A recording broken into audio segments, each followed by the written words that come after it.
Hello guys, back to my YouTube channel Odisha e learning को आपण को स्वागत करुच्ची। तो आपण मैंने जानते सारा ओडिशा रे वर्तमान गोटे चर्चा सुभद्रा योजना। ये सुभद्रा योजनार कौन डॉक्यूमेंट केमिति प्रोसेस यही डिटेल्स वर्तमान प्रत्येक गाँव ठारू सहर पर्यंत कन्फ्यूज अच्छा, किंतु वर्तमान ओडिशा सरकार द्वारा सुभद्रा योजनार ऑफिशियल वेबसाइट पब्लिसिटी हो सारी। ये जो आप स्क्रीन उपर वीडियोटी देखुं, ये स्क्रीन होची सुभद्रा योजनार ऑफिशियल वेबसाइट। तो ये ऑफिशियल वेबसाइट किपरि ओपन करिए एवं ऑफिशियल वेबसाइट कौन रही से विषय डिटेल्स आज आम जानिबा। तो प्रथमे जो मैंने नुआ कर वीडियोटी को देखुंत सब्सक्राइब लाइक कमेंट और शेयर करें, जहाँफल कि आपण मैंने लेटेस्ट अपडेट आप पाइपर। तो आसतु आम जाना सुभद्रा योजनार गवर्नमेंट वेबसाइट कौन रही।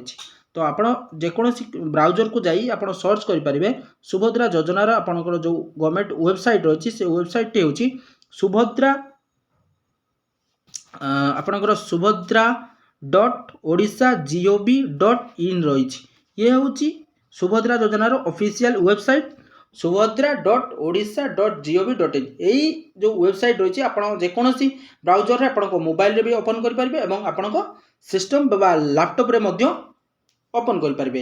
ये जो आपंकर वेबसाइट रही जेकोसी ब्राउजर रे लेखि सर्च कलापर आपण एक स्क्रीन पलि आसो। ये स्क्रीन आप देखिपे घर घरे सुभद्रा लिखा जाए। साइट रे देखिपे ये जो साइट रे रही आप देखिपे अधिकारी लॉगिन।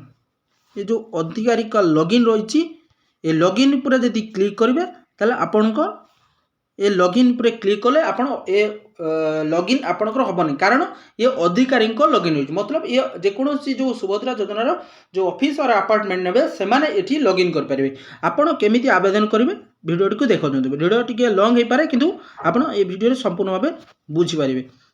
तो ये जो आपणकर स्क्रीन रही है स्क्रॉल ऊपर कलापर आपण मैंने ये डिटेल्स जानीपर। ये देखिपे घोषणा रही है हेल्पलाइन रही। जदि आपणकर आवेदन समय कौन त्रुटि हुए कौन किसी आप बुझीपारे ना ताले से विषय अधिक जानापी जो हेल्पलाइन नंबर रही से हेल्पलाइन नंबर रही 14678 14678 जो हेल्पलाइन रही आप नंबर कॉल करी समस्त तथ्य बा किपरि आवेदन करेंगे। जदि मन कौन डाउट थाए डाउट क्लीयर करेंगे। तो तापर आम जदि तलू देखा प्रति सुभद्रा मान तो कौन रही क्राइटेरिया ये मानदंड देखिपे योग्यता मानदंड आवेदनकारी दायित्व एवं आवेदन प्रक्रिया आपन तले जदि अभियोग एवं बारंबार पचरा जाउथुवा प्रश्नगुड़िक निर्देशावली मानक परिचालन प्रक्रिया बा SOP ये आपणकर पूरा डिटेल्स रे रही।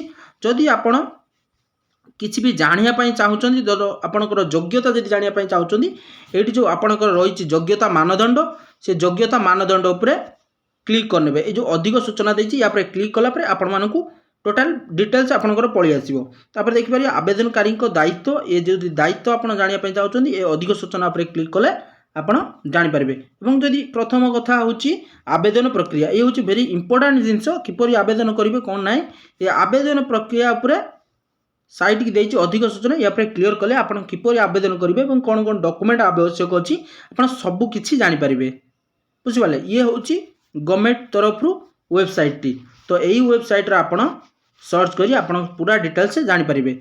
वर्तमान पर्यंत सुभद्रा योजना आवेदन होना। जदि आप कौन यूट्यूब चैनल देखुं आवेदन है कि जेको ये सब फेक न्यूज ए फेक न्यूज उपरे आप विश्वास करूँ ना।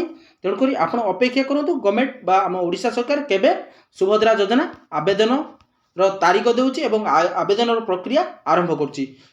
वीडियो को शेष पर्यंत देखि अशेष धन्यवाद। जय जगन्नाथ, जय हिंद।